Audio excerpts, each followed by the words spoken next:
Bonjour et bienvenue à cet épisode bien spécial du Whisky Brunch. Aujourd'hui, je vous parle du Talisker Parley et de l'importation d'un whisky.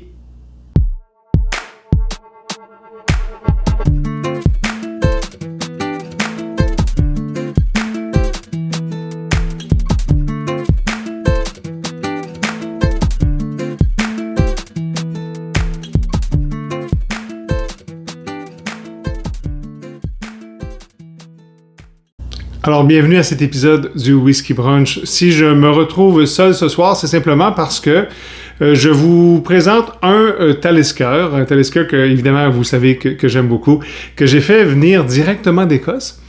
Première chose. Et deuxième chose aussi, pour vous parler un peu comment ça fonctionne au niveau de l'importation.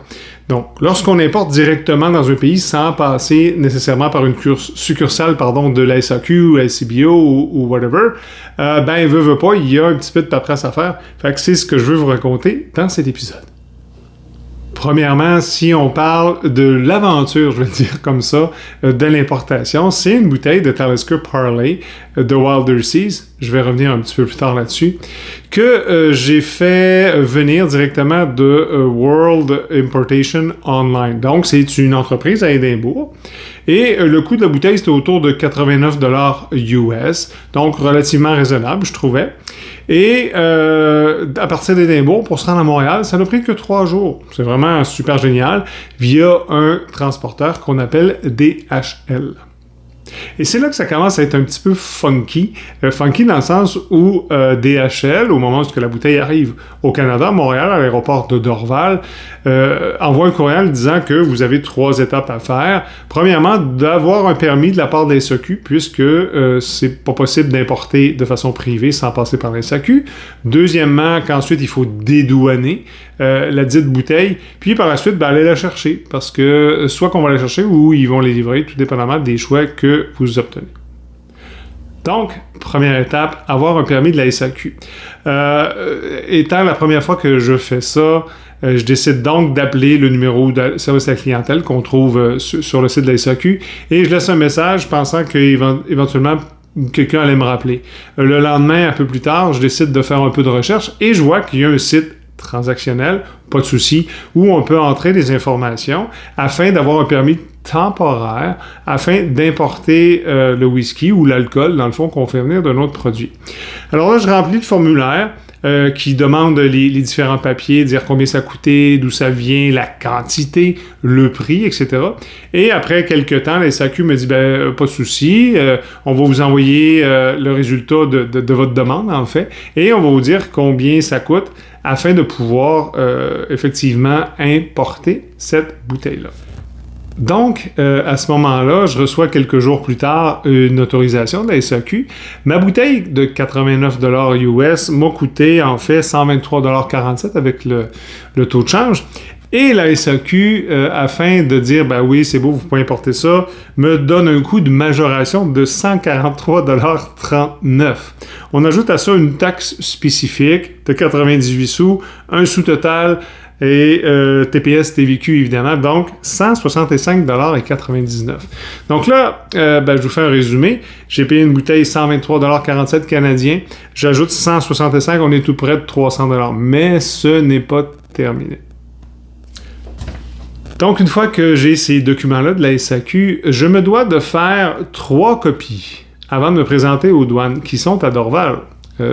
Si vous ne le saviez pas déjà, peut-être à force des capsules, j'habite en Estrie, dans la région de Sherbrooke.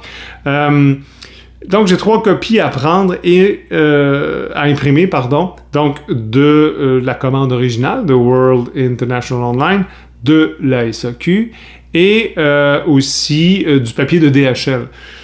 Avant de me rendre même à Dorval, fait que là, je dois prendre ma voiture et monter à Dorval. Donc, évidemment, il y a des frais rendus là.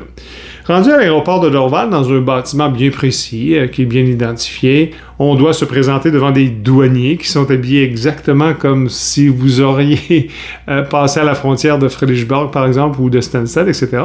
Et là, on vous demande 2 copies, vous en conservez une, évidemment, de toute cette paperasse-là.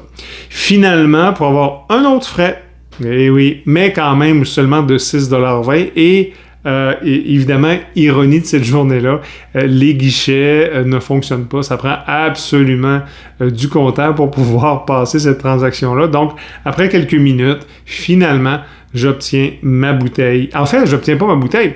J'obtiens la déclaration de la bouteille, désolé, où je vais devoir me transporter vers DHL pour récupérer ma bouteille. Alors effectivement, je me déplace à peu près 15 minutes de l'endroit où on dédouane la bouteille vers DHL, où là, ils ont finalement ma bouteille, pardon. Et là, je donne tous mes papiers, mon papier de la SAQ, mon papier de dédouanage, mon papier de DHL, évidemment. Et quelques minutes plus tard, on m'amène finalement cette bouteille de Talisker Parley dont je vais vous parler tout de suite. Donc, cette bouteille de Talisker Parley, elle est particulière. Pourquoi? Parce que Talisker s'est associé à Parley, qui est un organisme non gouvernemental qui essaie de sauver les fonds marins, les forêts marines, sous-marines dans le fond. Et évidemment, puisque l'île de Skye est une île, ils ont des fonds marins, etc. Ce Talisker-là, oui, est dans une bouteille 100% recyclée, un peu verdâtre. Et aussi a un finish d'un XO cognac. Donc, c'est assez intéressant. C'est une belle cause. Je trouvais que c'était intéressant de pouvoir donner une partie, dans le fond, des revenus de cette bouteille-là. Sauf que la partie de la SAQ, je vous assure qu'elle n'ira pas au fond marin. Donc, qu'est-ce qu'on a dans ce whisky-là? Évidemment, c'est la touche Talisker. On a évidemment le classique poivre noir au début. On a un peu de raisin sultana, de pomme rouge. C'est vraiment un Talisker super intéressant. Et le cognac fait en sorte que on a vraiment quelque chose de plus huileux. Je dis comme ça parce que on sent que c'est comme une huile d'olive. C'est comme des notes de salin, de fumée, mais un peu plus rond. Because le finish, dans le fond, dans un cognac. Alors, qu'est-ce qu'on a au goût?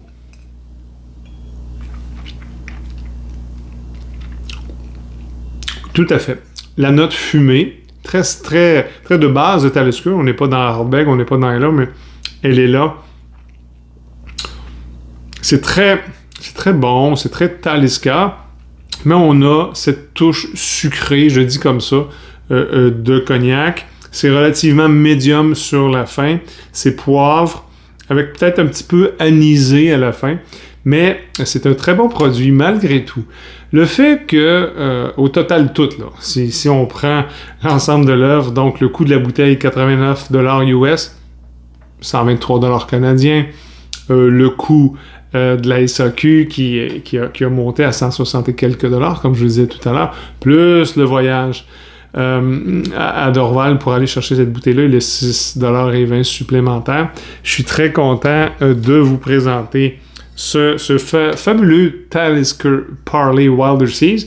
Comme vous pouvez voir, j'ai déjà entamé la bouteille et je l'apprécie vraiment beaucoup. Je pense que c'est une belle addition à cette collection de Talisker que j'ai. J'espère que vous appréciez cette petite capsule relativement courte, mais qui vous dit peut-être de ne pas importer du whisky directement d'autres pays, sinon de passer à la SAQ, à la CBO ou d'autres succursales comme ça. D'ici là, je vous remercie d'avoir été là. Laissez un pouce en l'air. Dites-nous si vous avez déjà fait ce genre d'importation. Si vous aimez le Talisker, dites-nous c'est lequel que vous appréciez. Et d'ici là, je vous dis, Drum on!